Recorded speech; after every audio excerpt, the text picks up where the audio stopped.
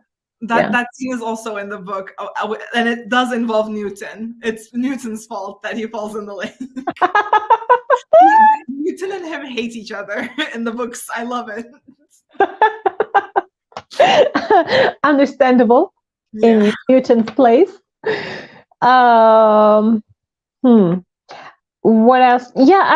But this, for example, okay, this was a very fun moment, along with the Bridgerton brothers, enjoying themselves. Also, the fencing scene, which I love fencing, and I love Bridgerton brothers, throwing barbs at each other. Especially on cool again. Huh? They should bring back fencing again. I love fencing. Yeah. It's along with riding horseback and archery. Fencing is my favorite thing in the world. Honestly, I wish it wasn't so expensive. We were in Regency times. We would be in the aristocracy. Of course. I'm a born Duchess. Yeah. Anyway, apart from these scenes, I mean, there was not so much of a fun, let's say, involved in. Like, it was very philosophical, much more personal, deeper. Okay, that is understandable, and I would have preferred it that much. But I mean, think of it like a period rom-com. I used to think of it, at least. I used to think of Bridgerton as that. And we didn't really get anything funny. And I felt the lack of it. Like, it would have been much better and more enjoyable for the viewer. Yeah, I thought they kind of limited the funny to mostly Benedict. Yeah. I think Benedict was hilarious this season. Although towards the end of it, I felt a little bit like he got a little bit caricaturized. Almost like he got a little bit too goofy with it. Yeah. But still, I think he was really funny this season. And I thought like some of the dialogue was actually funnier compared to season 1. But I get what you mean. I thought like we could have had more, maybe more family scenes, or seeing the family together, not just in their living room, but drawing room, but but maybe at the park where everyone's promenade. Like, we got the scene last season with Lord Berbrooke coming and threatening everyone, and they were all at the park. Yeah. Something like that, but with all the family again. Yeah. The reason I say this is because, I mean, with Anthony's seriousness, and along with Kate's, seriousness, it was too much seriousness. We needed some relief to, take things up. Yeah.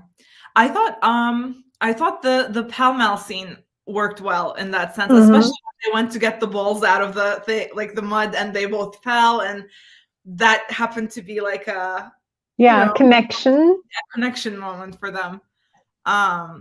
Speaking of connection moments, I have to talk about the library scene. Remind me, please. Go ahead. It was too short for my liking. I can't believe they ruined that scene like that.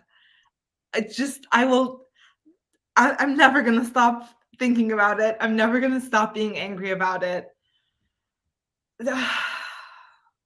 Okay, so the library scene is actually, in the book, that's the scene where their relationship becomes more of a relationship than them just kind of like lusting after each other. Yeah. That's the scene when they actually like share some of their fears and talk, and Anthony comforts Kate because Kate's really afraid of thunderstorms because of the trauma that we don't see from her at all in the show. And I thought that was that was the scene from the book that made me want to reread the book. Mm-hmm. Like it's a scene, and so to have it be something like a minute of them just kind of saying not that many like important things to each other, so like shallow, it was so disappointing because it's like it's such a romantic scene, and you get to know both the characters so much better because they reveal a lot about themselves, and also like they both trust each other. You see the trust in their relationship build in a way that you don't get to in the series at all. I thought like we didn't really have them share stuff. Yeah. More like observe stuff about each other and then like argue about it. That's the one scene where they actually talk and open up to each other. So I think it was a really, really bad decision to keep it out of the show. Yeah, they robbed us, basically. Even though I didn't read the book, I realized that it was, cut off too short. And I mean, that was the moment I was waiting, actually, because I mean, romance and, this enemies to lovers trope is not new. We've seen and read many of it, and we know how it goes on. And this kind of in an intimate moment in the middle of the night without all of the pretense, like, because they took off their, I mean, it's kind of like a symbolism, right? They took off their daily clothes, and it's like you can see them more as the person they are inside. And then both of them are vulnerable. Both couldn't sleep. They have something on their mind. They have each other on their minds.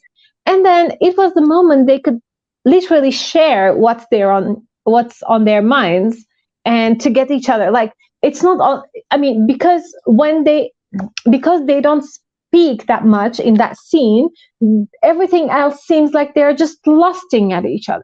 Yeah, it just feels like, oh, like we can't keep our hands off of each other. Yeah. Oops. Like like that scene really just makes you believe as the reader, and I wish it could have been as the viewer too. Like, oh, like these two people are actually made for each other. You understand like the things that they've been through. They understand each other in a way that like no one else can. So I like that was the scene that really made me believe in them as a couple. Like it really sells you the couple and like why that romance is just as amazing as it is. And then it was not there. Instead, we had a triangle. Whatever. Happy Go Lucky says the only moment the queen was the queen was when she threatened Eloise. Yeah, correct. Definitely. Like, I'll ruin you and your family. I'll crush you like a snake. Yeah, it was funny. And then Happy Go Lucky says they thought huffing puffing of Eloise was funny. Yeah. It wasn't. Let me tell. It wasn't. Eloise was not funny at all. She was as funny as a belligerent teenager. So true. Well said.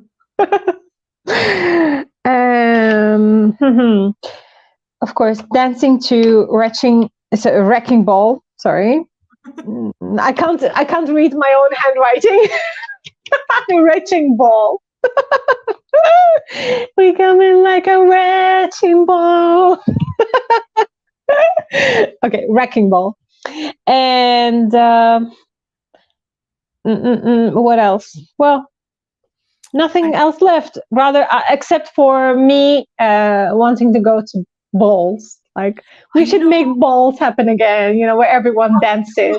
Absolutely. Oh my gosh, I would love that. Like, yeah, that should absolutely be a thing. Yes. Instead oh my God.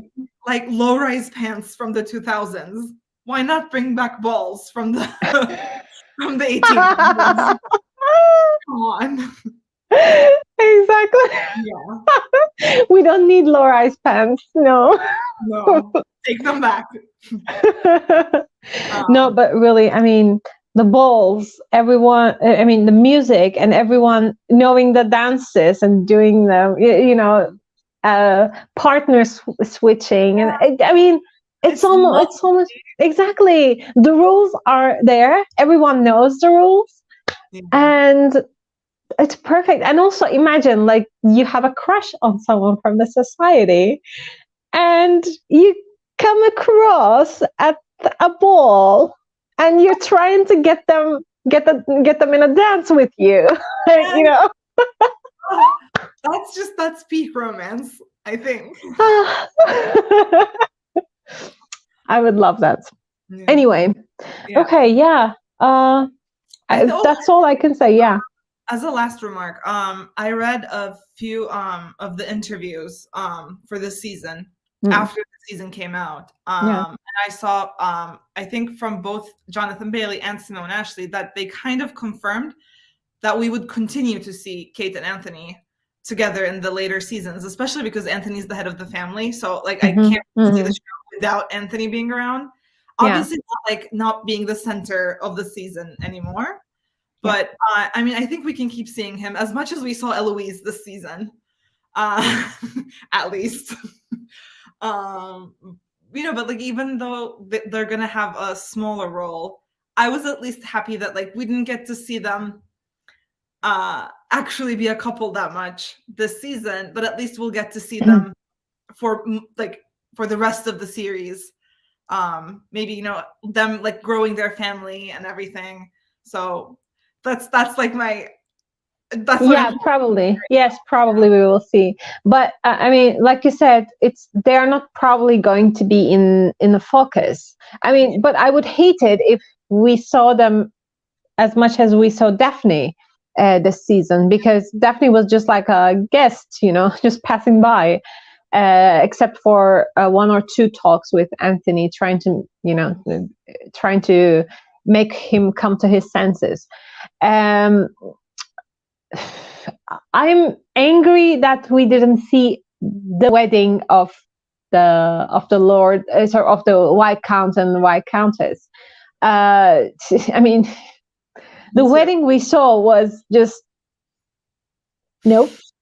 We didn't like. Why we had to bring it to the wedding? Like the wedding we saw, I think, was second only to the wedding in Friends when Ross says Rachel instead of Emily. I think that's the only comparison I can make. It was that bad. No. Yeah, I wish we had seen the wedding too, or at least like they have incredible sets. I wish we could have seen them together in India because like they were traveling for 6 months on their honeymoon. So, like maybe we could have seen kind of like little like snippets of Kate taking Anthony like through her country. Would have been pretty cool because they have the budget. They're Netflix, like they're one of Netflix's most watched series. Like they have the budget. It's Shondaland. It's fine. They could have done it. Exactly. Until the Squid Game, I think it was the most watched series. Yes. And they're still the most watched English speaking series. Yeah, it's not like they're lacking in money. Yeah. So, use it. Exactly, get more script writers, better script writers. Not Turkish this time. No one. No one who's being inspired by Turkish dizi. No. Oh my god. Literally, I hope we don't see any more love triangles in future. Please. Anyway, yeah. I thought it was interesting. I'm thinking maybe we could see them a little bit more than Daphne, because I thought it was interesting that they kind of like underlined the fact that whoever married Anthony would be taking care of the kids too.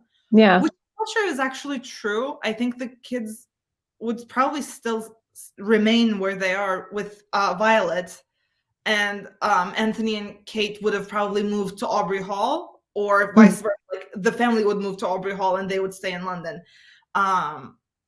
But still, like I thought it was interesting that they made that like that person is gonna be here a lot. So I'm hopeful. Yeah, totally. Speaking of this, I mean, it was after the father Edmund died. We saw right after it. We saw how responsibilities, were piled upon Anthony's shoulders, and the butler asking, like, where should I move Lady Bridgerton's things? He was like, why are you moving her things? I mean, is that really the time? But as things goes in the upper crust of the society, that's so ridiculous. Like, I mean, because he is now the Lord. Yeah. And the doctor, for example, when Violet was giving birth, the doctor, just disregarding everything Violet says. And yeah. But I liked Violet's like speech there. Yeah, exactly. He's a child. It is my decision. When she said he came out of this body in this room, I was like, oh my god. Yes. Oh my god.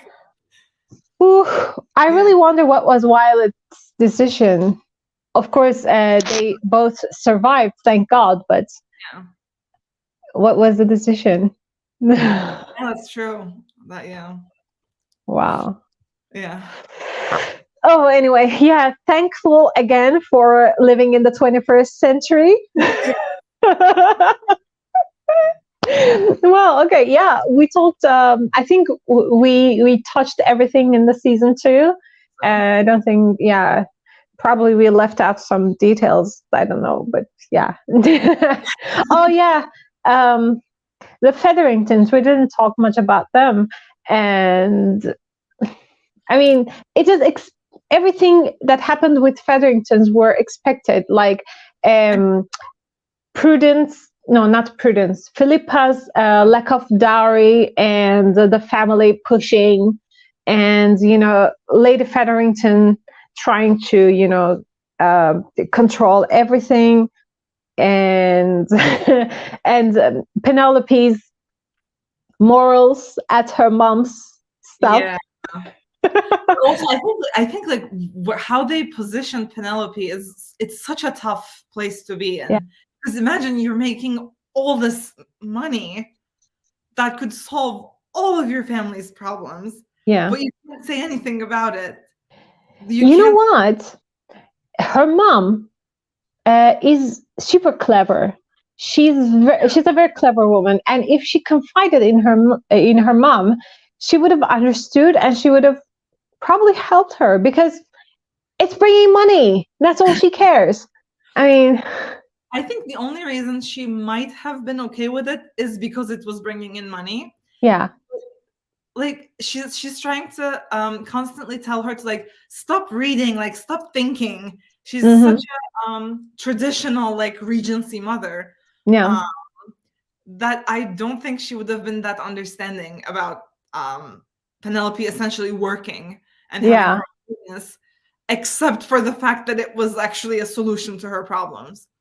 There was a scene when Madame de la Croix was going out of the house, and Lady Featherington comes in. Oh, imagine a woman is reduced to running her own business. Oh my God, this is a tragedy. Kind of, probably that kind of attitude is what keeps Penelope, confiding her secrets. But then again, it brings money. Like that's true. I think that's especially like at the beginning of the season when they were considering selling candlesticks to make money. I think at that point she would have been okay. She would have been like, you know what, keep writing. Yeah. But exactly. I think then maybe she was worried about what her mother would think, because she wasn't writing kind things about her own family. True. Yeah. So I don't know. Right. And what about the new Lord Featherington? The new Lord Featherington was interesting. He was also very interesting to the girls of the town. Yeah. No, it was really funny. He was like, "You're not old. You're not ugly." And I was like, but yeah, I thought it was really it was kind of surprising to me that he ended up liking Lady Featherington. I thought that was interesting. My mom saw it coming, like the first episode. She was like, "Oh, really? We're gonna have something." And I was like, "What?" And then they did. I was like, "How did you know?" Wow! Congratulations. I mean, Lady Featherington's scheming, Lord Featherington and Prudent. No, what was her name? Yeah. Prudence, yeah, to be caught in compromising situations at the orangery, but then it totally turns on her. I think that was a great twist. I honestly thought that, like, oh, like she won, like she did it.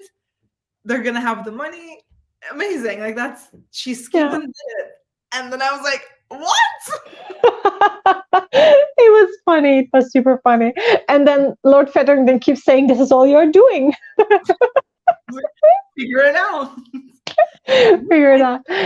Like in the bigger, like if you look at the big picture, I think a lot of the things this season too, as was in the last season, I love how Bridgerton shows you that, like, whether you're like working in a brothel or you're the queen, like it's always women that have to take care of things and have to take care of themselves, because like even in this society that has all these rules in place and everything, like the only person that can look out for a woman is, again, like a woman or herself.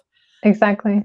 So I thought like that, like, running theme, I think, is just really nice, because Lady Featherington has to figure out a way to keep her own money and get rid of this guy, keep the money. And the queen is obviously dealing with so much with the king's illness and everything, and trying to stay in power, have her authority, with Lady Whistledown constantly challenging it, and with Penelope's situation, just all of it, and Kate doing what she did with the Sheffields. I really like that storyline. Yeah, exactly. Great that you mentioned it. And speaking of Sheffields, by the way, they're very horrible, exactly, family. But the dad, Mary's dad, was played by Anthony Head, who we know from Buffy, Merlin, and many other shows. And I was like, oh, a familiar face. It was nice to see him. Sheffields were just a dreadful family. Anyway, I was going to say something else about women saving themselves. At the end, when Lady Featherington sends Lord Featherington away, he threatens her because she's also part of the plan, but she says, "Oh, you think exactly, just turn things around? Do you really think that a woman can manipulate you and do all these plans when you're such a well-spoken man yourself?" Exactly. Like, at your own game. Perfect.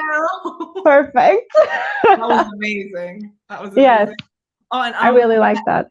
Adding on to the Sheffield scene, I thought it was like a perfect example of Regency kindness, that Anthony stood up like he did when the Sheffields were there, and as soon as they left the room, he was like, "What?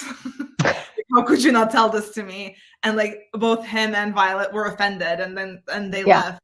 Yeah. But I was like, that's just like such an example of the kindness of the era, that he wouldn't show his own discomfort with what happened, but still like stood for the lady's honor. And then he was like, what are you doing? Oh, it was perfect. It was a perfect moment, definitely, when Anthony shined as a gentleman he says he is. Yeah, it was good. And of course, the scene that came after it, where he confessed his torment, which shouldn't have ended in that way. Yeah. They wasted so much time after that. I mean, it could have ended at that point, the thing Anthony and Edwina had. It didn't need to go on. Yeah. Anyway, yeah. What's written is written. Yeah. So true. Like Penelope says, I wrote what I wrote. I wrote what I wrote. So true. So Eloise and Penelope are broken, of course. Colin and Penelope are broken. That too, of course. And which, of course, gave Penelope more incentive to keep on writing. Mm-hmm. But will she keep on writing? Obviously, we are not going to say goodbye to Lady Whistledown, but then Eloise knows who she is. Will Eloise make her out? I'm not sure. Maybe I feel like maybe Eloise could tell her family. Maybe, or maybe some of the siblings, not everyone, but some of them. Mm-hmm. Because I honestly, I really don't know what they have planned for the upcoming seasons, because they've already changed so many of the milestones of I guess not exactly Benedict's, but somewhat Benedict's book, Eloise's book, and Colin's book, which obviously involves Penelope. And the whole Lady Whistledown storyline is in Colin's book with Penelope. So it's already changed so much. So I really don't know what to expect. I'm not sure which one's going to come first. Is it going to be like the books, or are they really like taking a different direction with these characters now and everything? So it makes me a little nervous, actually, to not have any guesses at all. I don't have anything either, but then maybe the last words of Eloise could spark something in Penelope, because although I don't like Eloise and her behaviors usually, what she said to Penelope was kind of right. Like, you are so afraid to stand up for yourself, so that's why you do this thing, which is right. It's correct. Yeah. I mean, although the way Penelope is excluded, is it because of her fear, of her low self-esteem as herself in her body, or is it because she is really excluded because the society doesn't like her because she's, I don't know, that? I don't think so, because there are every type of women in the society and they are somehow accepted. Yeah, I think it's just that everyone finds the Featheringtons a little bit ridiculous. Mm-hmm. I think she's just kind of and she's shy on top of that. So I think that's just kind of what sets her apart from everyone. But it also doesn't help that she already has one match in her mind. And if she's not going to be with Colin, I don't think that she's interested in like pursuing anyone else for herself. So she's just not interested in putting herself out there either. But also I'm sure she's afraid of what would happen. Of maybe afraid of the rejection of putting herself out there. But I also thought what Penelope said was also correct about Eloise, that she talks the talk but never walks the walk. Exactly. She's constantly making these statements and assumptions and judgments about everyone, but she's not actually going out and doing anything. So I hope that like Eloise actually starting to take action is gonna finally what makes us start to like her again in the next season. Let's hope so. Let's hope so. Because her obsession with trying to find Lady Whistledown, and you know, it's just she's too rash, I think. Yeah. Nah. Okay. I think that's all then. Do you have anything else to say? No, just overall, like I have been waiting for this season for a year, and I was really disappointed by some of it, but I was also happy to realize that even though I was disappointed with this, like with some parts of the season, it didn't really take away from my enjoyment of the book. Yeah. So it's really in my head now, it's more like I have like two alternate universes of Kate and Anthony, and I love them both. I wish this one was in the show like developed better, but I still really like their chemistry, and like the scenes that we did get were just incredible. So yeah, it was all in all a good season. A little bit too crowded, but a pretty good season. Yeah. I really enjoyed it too.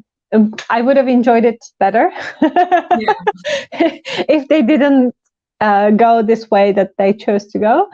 But yeah, it was a good season, and I'm hopeful for the next one. Yeah, me too. Me too. Okay then. Well, thank you everyone for your messages and for watching us for almost 2 hours. And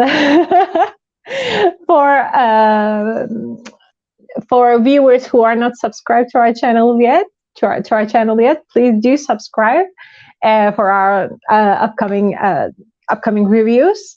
Yes. And thank you too, Happy Go Lucky. She says I had a fabulous time as usual. So have I. So happy. Me too. Yes. So let's hope for a Duke, a Marquise, or a Viscount, or an Earl for each of us. Keeping our fingers crossed. Yes. I'm calling out to all the English gentlemen out there, especially ones with the title. I will gentlemen if they describe themselves a gentleman as Anthony does. I am a gentleman. Oh yeah. We see it. Bye everyone. Have a great Sunday.